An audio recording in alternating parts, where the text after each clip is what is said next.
ازيكم يا حبايبي؟ يا رب تكونوا في احسن حال. النهارده هنعمل تحلية الكافيهات الجميلة اللي ممكن تبدأي بيها مشروع جميل هيكسبك ذهب. يلا مع بعض نقول المكونات والطريقة.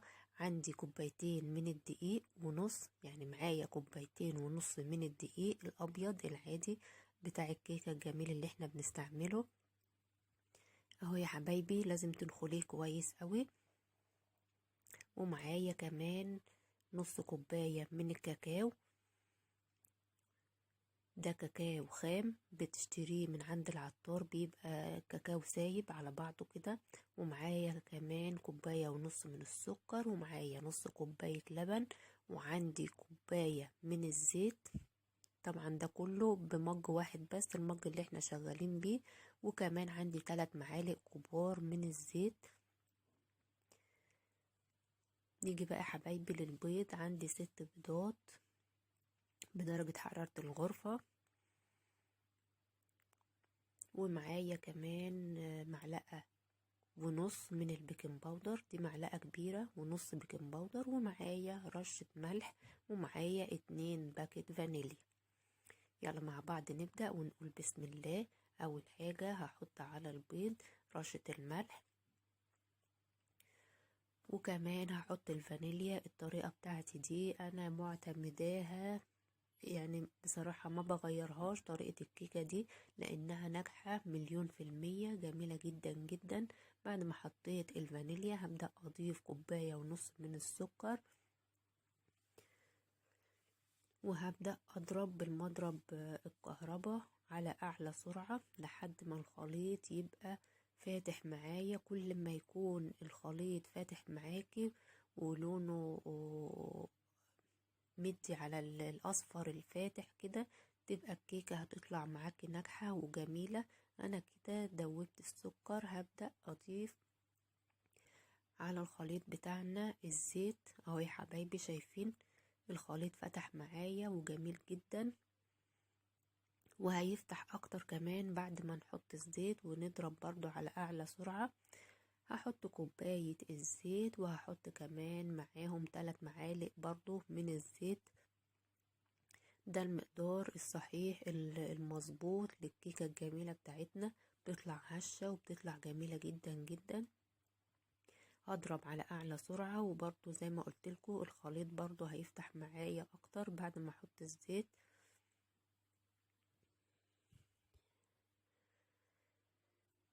ده يا حبايبي شكل الخليط بعد ما ضربته كويس قوي.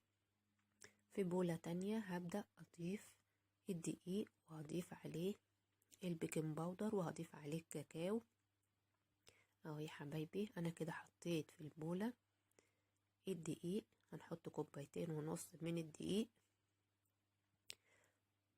وكمان هضيف عليهم نص كوباية من الكاكاو، لان طبعا انا عايزة الخليط بتاع الكيكة بتاعنا يبقى بني.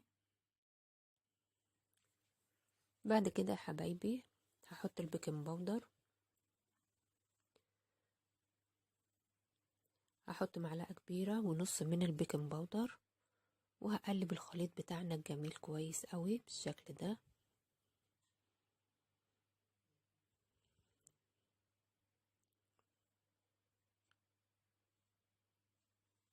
بعد ما قلبته هحط نصه على الخليط بتاع البيض.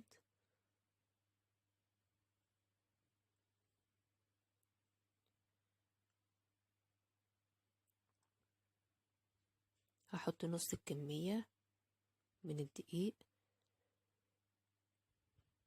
هقلب بالمضرب شوية قبل ما اشغل المضرب عشان الدقيق ما يعفرش معايا.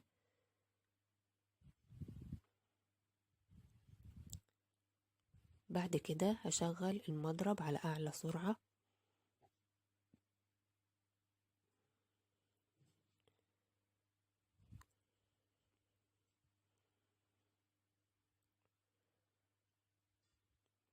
وهحط بقية كمية الدقيق اللي موجودة عندي.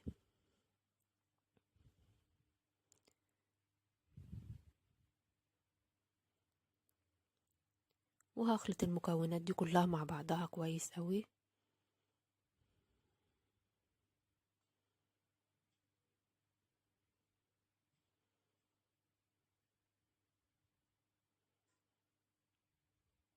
كده يا حبايبي الخليط بدأ يتقل معايا، القوام بتاعه يتقل. هبدأ انزل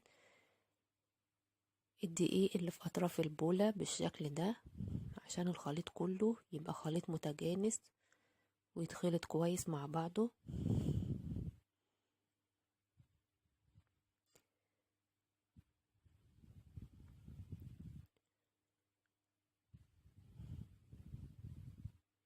زي ما قلت لكم الخليط بيتقل معايا.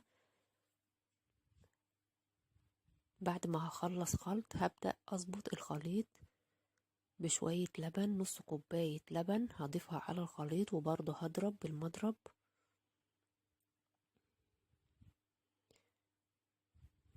اهو يا حبايبي هحط اللبن شوية بشوية. ده لبن بدرجة حرارة الغرفة، مش سخن ولا اي حاجة، لبن عادي خالص بارد.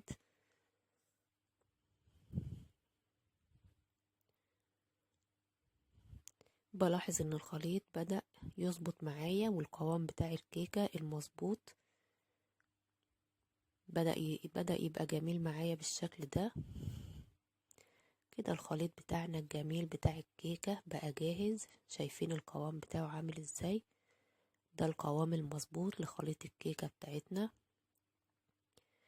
عندي هنا العلب الجميلة دي، طبعا العلب دي علب جميلة وبتشتريها من عند اي محل مستلزمات حلواني، وبحط فيها زيت ورشة دقيق وبعد كده بحط فيها الخليط اهو يا حبايبي. وطبعا عملت التورتايه الجميلة اللي انتوا شايفينها دي في الصينية. هبدأ اخبط العلب بتاعتنا كده عشان اطلع منها الهواء، وهكون مسخنة الفرن مشغلاه عشان يسخن. هدخلهم الفرن وهرجع لكم تاني نشوف شكلهم بعد ما استووا وبعد ما طلعوا من الفرن. ده يا حبايبي شكل العلب الجميلة بتاعتنا. شايفين علب في منتهى الجمال، والخليط بتاعنا ناجح جدا جدا. بختبرها بالعود بتاع الشيش طاووق، لما بيطلع معاكي العود نضيف يبقى كده الكيكة استوت معاكي. هبدأ بعد كده احط لها لبن برضو بارد عشان تبقى طرية معانا وجميلة. وممكن تحطي شربات على حسب الرغبة، شربات من بتاع الكنافة. حابة تحطي لبن ضيفي، حابة تحطي شربات على حسب الرغبة. هبدأ احط عليها كريم شانتيه. طبعا الكريم شانتيه بتاعنا اللي انا عملته القوام بتاعه تقيل، انت ممكن تخفيه شوية بالمية المتلجة يبقى خفيف شوية عن كده بحيث يبقى سهل معاكي في الفرد. يعني كل ما يكون القوام بتاع الكريم شانتيه خفيف شوية مش تقيل هيفرد معاكي على طول. بعد ما فردت العلب كده، فردت الكريم شانتيه عليهم بالشكل ده، هبدأ احط صوص الشوكولاتة الجميل. طبعا انا بعمل له حمام بخار وبحط عليه معلقة سمنة عشان يبقى بيلمع كده وجميل. وخلاص كده يا حبايبي حطيت صوص الشوكولاتة. هبدأ ازين بفستونات جميلة كده من الكريم شانتيه اهو يا حبايبي. طبعا العلب دي تقدري تبدأي بيها مشروعك الجميل، والمشروع ده ممكن يكسبك دهب لما تبيعي العلبة من دي ب10 جنيه. هتبقى جميلة جدا جدا. والعلب دي بتنفع في الخطوبة، بتنفع في أفراح، بتبقى جميلة جدا جدا. وعلى فكرة العلبة الكمية بتاعتها كتيرة، يعني تكفي 2 وتشبع 2 كمان، يعني مش على قد فرد واحد بس، لأ تنفع ياكل منها 2 وهتبقى مشبعة جدا جدا بالنسبة ليهم اهو يا حبايبي. بجد هيبقى مشروع ناجح جدا لو عملتيه، بجد هيبقى بالنسبة لك هيجيب لك دهب. شايفين الجمال؟ بعد ما حطيت عليه كريز، وطبعا ده انا حطيت عليه فواكه مجففة وده عليه كريز زي ما انتم شايفين، بجد شكلهم تحفة جميل جدا جدا اهو يا حبايبي. حاجة كده في منتهى الجمال. هنبدأ نزين دلوقتي التورتاية الجميلة بتاعتنا. هحط الطبق بتاع التقديم وعليه الورق ده عشان طبعا الطبق ما يتوسخش. بس فيه هنا غلطة انا عملتها مش عايزاكم تعملوها. طبعا الغلطة ان انا ما سقتش الكيكة بتاعتنا لبن او شربات. طبعا زي ما قلت لكم اللبن بيطريها، بس انا بصراحة نسيت، سامحوني.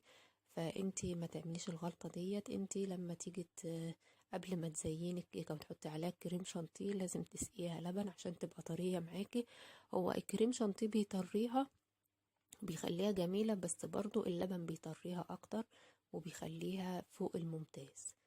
اهو يا حبايبي ببدأ افرد الكريم شانتيه بالشكل الجميل ده، بسويها كويس قوي. بعد كده بحط عليها صوص الشوكولاتة بشكل عشوائي كده، وببدأ احط عليها الفواكه المجففة عشان تدينا شكل جميل. وبحط الكريز، بجد شكلها تحفة. شايفين الجمال؟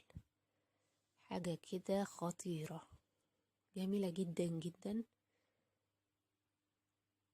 ببدأ أشيل الورق اللي أنا حطيته على الطبق بالطريقة دي. طبعا بنوتي حبيبتي هي اللي بتشيل الورق طبعا، عشان أنا ماسكة التليفون وهي بتشيل الورق. أهو يا حبايبي ده شكلها في طبق التقديم، حكاية بجد روعة. شايفين الجمال؟ هتشرفك قدام ضيوفك وهتشرفك في العزومات، وبجد حاجة ما خدتش مننا وقت خالص. شايفين الست بيضات عملوا لي محل حلويات، بجد حاجة كده جميلة جميلة. شايفين العلب؟ تكلفتهم بسيطة جدا جدا، ولو عملت منهم مشروع هيكسبوك بجد أرباح ما تتخيلهاش في وقت قصير خالص بتعمليهم. وممكن كمان تضعف لو ضعفتي الخليط بتاع البيض والخليط اللي احنا عملناه وخليتيه الضعف يعني يبقوا 12 بيضة، وعملتي المشروع بتاعك، بجد هيبقى روعة وبجد هيكسبك كتير جدا. وبجد الحاجات الجميلة دي هتشرفك في اي مناسبة. جربيها على طريقتي هتعجبك جدا جدا. وده فيديو النهاردة، اتمنى ينول اعجابكم، والسلام عليكم ورحمة الله.